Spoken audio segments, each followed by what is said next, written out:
अगर वो 4 है और वो 1,000 वोट का पार्टी को नुकसान करेंगे तो 4,000 का वोट होगा। लेकिन जो लोकल स्तर पे जिस प्रकार की निष्क्रियता मेरे को देखने को मिली, लोकसभा में हम बाजी मारेंगे बहुत बड़ी। अपने नेता को सच्चाई जब तक नहीं बताएंगे हम, केंद्रीय जो नेतृत्व उस तक, ये टिकट खेत की डोल पे थोड़ी रखी है, वहां से जमीनी स्तर पे काम कीजिए और कांग्रेस पार्टी जिंदाबाद, राहुल गांधी जिंदाबाद, उसके बाद किसी का नारा लगाइए। यहाँ भी हल्का हाथ से आजोड़ का प्रभारी हल्का में गया हो तो आप गारंटी देते कोई नहीं गया। वर्ग लेने तो विकल्प नहीं ढूंढ पाती तो उसका खामियाजा भुगतना पड़ता है। एक्टिव इंडिया में आपका हार्दिक स्वागत है। मैं शंकर धीवा। आज हम पहुंचे हिसार के गांव मातरश्याम में और आपकी मुलाकात कराएंगे सुरेश मातरश्याम से। आपको बता दूं कि राहुल गांधी विचार मंच के प्रदेश अध्यक्ष हैं, लगातार जनता के बीच में रहते हैं। और मैं आपको बता दूं कि अभी 3-4 राज्यों के परिणाम आए जिसमें कांग्रेस लगातार 3 राज्यों में हारी और 1 राज्य में उनकी सरकार बनी। लेकिन लोगों का विचार था कि करीब मध्य प्रदेश और छत्तीसगढ़ में कांग्रेस मजबूती में है, लेकिन ऐसा नहीं हो पाया। वहां भी बीजेपी की सरकार बनी। तो जानेंगे कि हार की वजह क्या थी। क्या ईवीएम को हैक कर लिया गया या फिर जनता ने वोट दिया? नमस्कार जी। शंकर दीवान जी नमस्कार। और आपके चैनल एक्टिव इंडिया न्यूज को भी बहुत बहुत आभार। आप हमारे यहाँ आए और आपके दर्शकों को भी बहुत बहुत आभार। सुरेश जी, लगातार कांग्रेस का पक्ष आप रखते हो, मजबूती के साथ रखते हो, इसमें कोई दो राय नहीं है। हर नेता ये चाहता है कि कांग्रेस के करीब एक विधानसभा की मैं बात करूं 10 विधायक आप रखते हो कि मैं ही विधायक की रेस में हूं और मेरे ही जेब में टिकट है। जब से राजस्थान, मध्य प्रदेश और छत्तीसगढ़ में आपकी सरकार चली गई और लोगों ने कैस लगाने शुरू कर दिया कि कांग्रेस नहीं उठ पा रही है, कारण क्या? देखिए, राहुल जी हमारे भावी प्रधानमंत्री बहुत अच्छे से काम कर रहे हैं, प्रियंका जी बहुत अच्छे से काम कर रही हैं और हमारे जो केंद्रीय स्तर के सभी नेता हैं वो बहुत अच्छे से काम कर रहे हैं। परंतु जो मेन जो चीज है उस पर गौर करने लायक है, जो हमारे लोकल लीडर है। लोकल लीडर का मतलब जो विधानसभा का टिकट के उम्मीदवार टिकट चाहते हैं, चाहवान हैं, मतलब कमी वहां आ रही है। वो अपने क्षेत्र में घर घर तक, दर दर तक, गांव गांव तक, आम जन तक राहुल जी का संदेश जो जनता के प्रति है वो नहीं पहुंच पा रहा है और इसी कारण कांग्रेस हार रही है। दूसरी बात, एक हलके में मान लीजिए 5 कैंडिडेट हो गए, अब टिकट तो एक को मिलेगी, बाकी बच गए 4। अब वो 4 है वो निष्क्रियता दिखाएंगे। वो ये नहीं सोचते भी विधायक एक बन गया कोई बात नहीं, भाई पार्टी तो तुम्हारी का है, भाई तुम रह गए पार्टी, अगर तुम्हारी पार्टी सत्ता में आएगी तो पद तो और बहुत है, कैबिनेट सत्र के है, चेयरमैन के पद बहुत है, कई पद है, तो वो उनको मिल सकते हैं। इसलिए उनको भी उन उम्मीदवारों की मदद करनी चाहिए। अगर वो 4 है और वो 1,000 वोट का पार्टी को नुकसान करेंगे तो 4,000 का वोट हो गया, 4 दूनी 8 का नुकसान हो गया। तो इन बातों पर मेरा आपके चैनल के माध्यम से ये संदेश है। मैं पूरे हरियाणा में लगभग घूम रहा हूं और जो कांग्रेस के बड़े नेता मेहनत कर रहे हैं, इसमें कोई दो राय नहीं है। लेकिन जो लोकल स्तर पे जिस प्रकार की निष्क्रियता मेरे को देखने को मिली, वो ही कांग्रेस को देखो हराने का काम कर रही है। ना तो ईवीएम में कोई गड़बड़ है, ना कहीं कोई और गड़बड़ है। लोग वोट देते हैं और लोग चुने जाते हैं। और कांग्रेस हाईकमान को मेरा संदेश है भी इन लोकल लीडरों को, आम जन तक की जो कड़ी होता है, एक लोकल लीडर होता है, एक विधानसभा का उम्मीदवार होता है, उसकी मीटिंग ली जाए, उनको एक विशेष प्रशिक्षण प्रदान किया जाए, उनको समझाया जाए। तो कांग्रेस ऐसा नहीं है अब लोकसभा में हम बाजी मारेंगे, बहुत बढ़िया तरीके से बाजी मारेंगे। बात करूं, आपने की बात संगठन की बात करी, 10 साल से लगातार कांग्रेस का कोई संगठन नहीं बन पाया। आपने बहुत एक अच्छी बात बोली कि एक विधानसभा के अंदर 10 प्रत्याशी हैं। कहीं न कहीं ऐसा नहीं लगता को अपनी ही कॉन्फ्रेंस कर रहे हैं, अपने ही कार्यकर्ताओं से जय बुलवा रहे हैं। और मैं आपको बता दूं कि जब आप जाते हो तो थापी मार नेता है वहां पे, जो ये बोलते हैं कि नेताजी आपकी टिकट पक्की है, आप जीत रहे हो, लेकिन धरातल पे उसको ये भी नहीं पता कि एक विधानसभा के अंदर कितने गांव आते हैं। बिल्कुल वो नेता जो चमची मार नेता है, जो अपने नेता को एक झोली भर के और वोटों की रिता के आता है, वहां डाल के आता है, वो नहीं। अपने नेता को सच्चाई जब तक नहीं बताएंगे हम, केंद्रीय जो नेतृत्व उस तक, तब तक बात नहीं बनेगी। और नेताओं को भी चेहरे देखने चाहिए, इतना राजनीतिक अनुभव बड़े नेताओं में होना चाहिए, भाई ये क्या कह रहा है। तो मेहनती लोगों, संघर्षी लोगों को आगे आने की जरूरत है, उनको पीछे धकेलने की जरूरत नहीं है, उनको आगे लाना ही पड़ेगा। और अगर आगे नहीं लाएंगे तो इसका खामियाजा इस तरह से भुगता जाएगा। दूसरी बात करूं, मैं उन्हीं विधायकों पे वापस आना चाहता हूं जो प्रत्याशी है। 50 गांव आते हैं एक विधानसभा के अंदर, और एक गांव के अंदर 10 आदमियों का नाम नहीं बता सकते आपके प्रत्याशी। बिल्कुल। और ये सच्चाई है कि इसी के कारण कांग्रेस हाशिए पे जा रही। और एक सबसे बड़ी बात और मैंने महसूस की और जनता के बीच में देखी, आज कांग्रेस में कोई युवा नेता ज्वाइन करता है, कल उसके पास जाके बोलते हैं तो वो बोलता है टिकट पक्की है, जेब के अंदर पड़ी है। हाँ, टिकट के अब जो नेता आ रहे हैं ना, वो भीड़ जुट रही है, उनके पास भीड़ नहीं है। टिकट चाहने वालों की भीड़ कम है और वोटरों की भीड़ कम है। कोई आदमी आता है, ड्राइविंग भी खुद करता है, हाँ, बोलता है मैं विधायक। हाँ, मैं विधायक। गुदड़ा में तो ये टिकट खेत की डोल पे थोड़ी रखी है, वहां से उठा के लानी है। कई मेरे पास फोन आ जाते हैं, सच्चाई बताता हूं आपको, अरे रिजाई में पड़ा पड़ा कवा टिकट चाहिए। देखो कमाल की बात है, अपने गांव के पूरा ये नहीं पता जिसको भी मेरे गांव में कितने वोट है, किस बिरादरी के कितने वोट है, वो भी टिकट का चावन हो रहा है।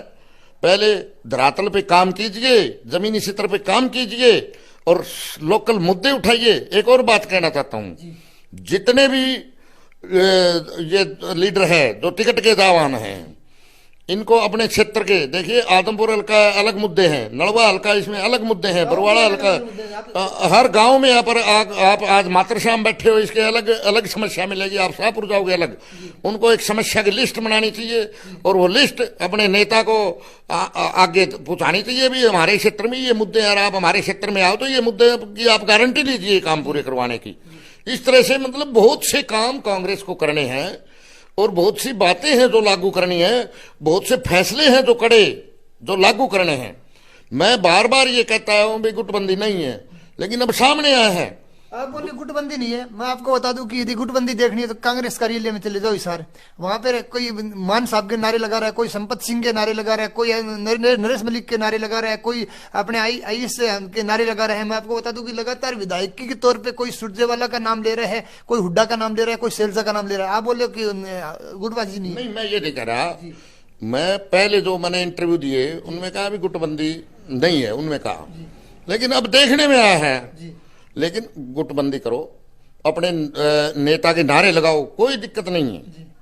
कोई नरेश मलिक के लगाए, बेशक अशोक गोयल मकाड़ी वाला के लगाए, बेशक कोई किसी नेता के लगाए, लेकिन पार्टी के लिए काम करना पार्टी सर्वोपरि है। चुनाव लड़ना है वो पार्टी के चुनाव चिन्ह पर लड़ना है और हमारे एकमात्र नेता राहुल गांधी के नाम पे लड़ना है। ये दो चीजें मेन होनी चाहिए। अपने नेता को भी आगे रखो, लेकिन ये दो चीजें भी आगे रखो, कांग्रेस पार्टी जिंदाबाद, राहुल गांधी जिंदाबाद, उसके बाद किसी का नारा लगाइए। यहां उसके विपरीत हो रहा है। मैं हरियाणा प्रदेश में देख रहा हूं राहुल जी का और कांग्रेस पार्टी का कोई नारा ही नहीं है।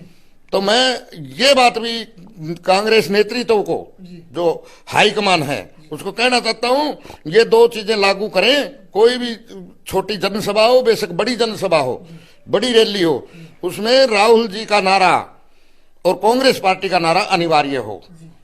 ये ऐसा नहीं हो रहा, मैं सोशल मीडिया पे दिखा सकता हूं ये चीज। दूसरी बात करी आपने, सोशल मीडिया की बात करी, तो मैंने देखा कि प्रभारी बना दिए कांग्रेस ने। मैं बात करूं, आदमपुर का प्रभारी बना दिया, कोई हिसार का हिसार वाला को बना दिया, नारनौद का, और वहां पे वो पहुंच ही नहीं पा रहे हैं। और सबसे बड़ी बात, हाथ से हाथ जोड़ो, क्या हाँ खुद के हाथ नहीं जुड़ पा रहे।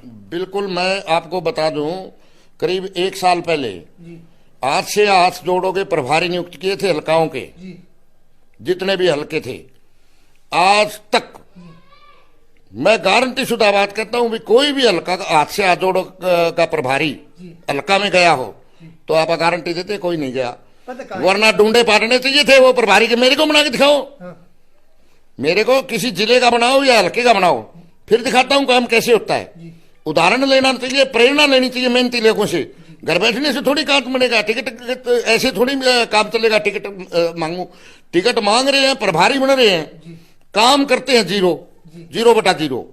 उन लोगों को बाहर फेंकना चाहिए, कड़े फैसले लेने चाहिए उनके लिए। अभी बात करूं, लोकसभा चुनाव भी आ रहे हैं और साथ में ये भी बोला जा रहा है कि विधानसभा चुनाव भी बीजेपी एक साथ करा सकती है, क्योंकि उनको पता चल गया कि अभी हम मजबूती में है।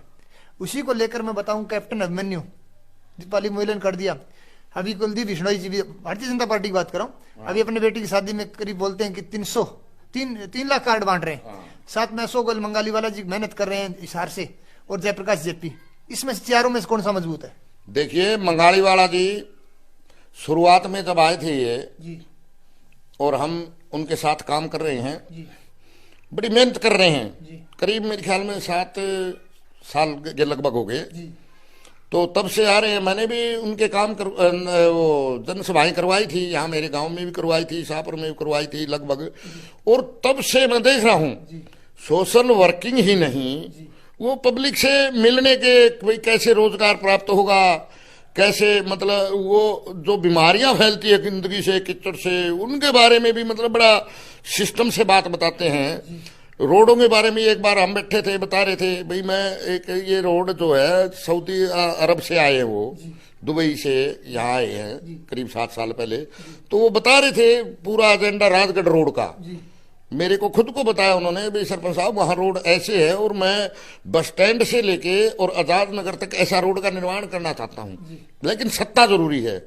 तो वो बड़े मतलब उनकी जो भविष्य की सोच है जनता के प्रति वो बड़ी अच्छी है। ऐसे लोग अगर आगे आए तो बहुत बेटर है।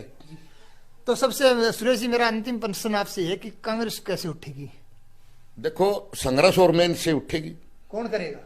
जनता, कार्यकर्ता करेंगे, नेता करेंगे, और कुछ कड़े फैसले लेने पड़ेंगे, और एक एक चीज पे गौर करनी पड़ेगी। भाई कौन नेता काम कर रहा है, कौन कार्यकर्ता काम कर रहा है, और उनकी पीठ थपथपानी पड़ेगी। और जो मेहनत करता है पार्टी के लिए निस्वार्थ भाव से, उनकी पीठ थपथपानी पड़ेगी, और उनको टिकट रूपी इनाम उन्हीं को दिया जाए जो काम कर रहे हैं मैदान में। एक और मेरे लास्ट में मेरे पर्सन एक जहन में आता है कि कुलदीप बिश्नोई ने जब पार्टी छोड़ी, और साथ में आपको बता दूं कि अशोक तंवर ने पार्टी छोड़ी, उसके बाद में तो उनका विकल्प ढूंढ नहीं पाई कांग्रेस, और यही कारण है कि 2 या 4%, 5% आपका वोट बैंक खिसक गया, और वही आपको तकलीफ दे रहा है। बिल्कुल, मैं देखो स्पष्ट बात करता हूँ, घर में कोई सदस्य अगर बाहर चला जाता है तो उसका विकल्प जरूर ढूंढते हैं। अब अशोक तंवर अगर पार्टी छोड़ गए तो उनका विकल्प कांग्रेस के पास होना चाहिए था, तैयार करना चाहिए था, नई पौध तैयार करनी चाहिए थी। कुलदीप बिश्नोई अगर कांग्रेस पार्टी से गए तो गैर जाट नेता एक कांग्रेस को ढूंढना चाहिए था, कुलदीप से भी बड़ा।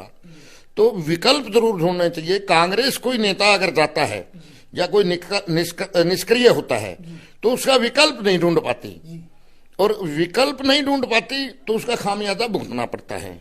तो मैं तो एक पत्र के माध्यम से खड़गे जी को, सोनिया जी को, प्रियंका जी को, राहुल जी को एक पत्र लिखा है। उसमें जितनी भी हमारी कमजोरियां हैं उनके बारे में लिखा है, और उन पे गौर किया जाए तो देखते हैं वो कितना गौर करते हैं और क्या रहता है आगे आने वाले समय में।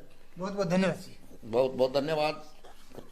तो आज हमारे साथ थे सुरेश मातरश्याम। उन्होंने साफ तौर पर कहा कि यदि संगठन को मजबूत करना तो गुटबाजी छोड़नी पड़ेगी, और खासकर केंद्रीय नेतृत्व तो अच्छा काम कर रहा है, साथ में जो आपका लोकल लीडरशिप है उसमें कहीं नहीं खामियां नजर आती है। और ये खामियां आपको जब धरातल पे उतर के देखते हो तब पता चलती है कि एक विधानसभा के अंदर करीब 8 से 9 प्रत्याशी अभी भी दावा करते हैं कि टिकट मेरी है, और यही एक संगठन मजबूती का एक कारण बन रहा है कि भारतीय जनता पार्टी का कोई भी उम्मीदवार जब खड़ा होता है, तो जब उसका नाम लिया जाता है तभी वो तैयारी करता है, तब तक कोई भी कार्यकर्ता ये नहीं बोलता कि मेरी जेब में टिकट है। और यही कारण होता है कि जो टिकट नहीं मिल पाती जिस प्रत्याशी को, वो नुकसान करता है कांग्रेस को, और नुकसान करता है तो उसका जो खामियाजा जो जनता वोट देती है वो क्या है कि किसी गुटबंदी के कारण इधर से उधर चला जाता है, और उसका फायदा भारतीय जनता पार्टी को मिलता है।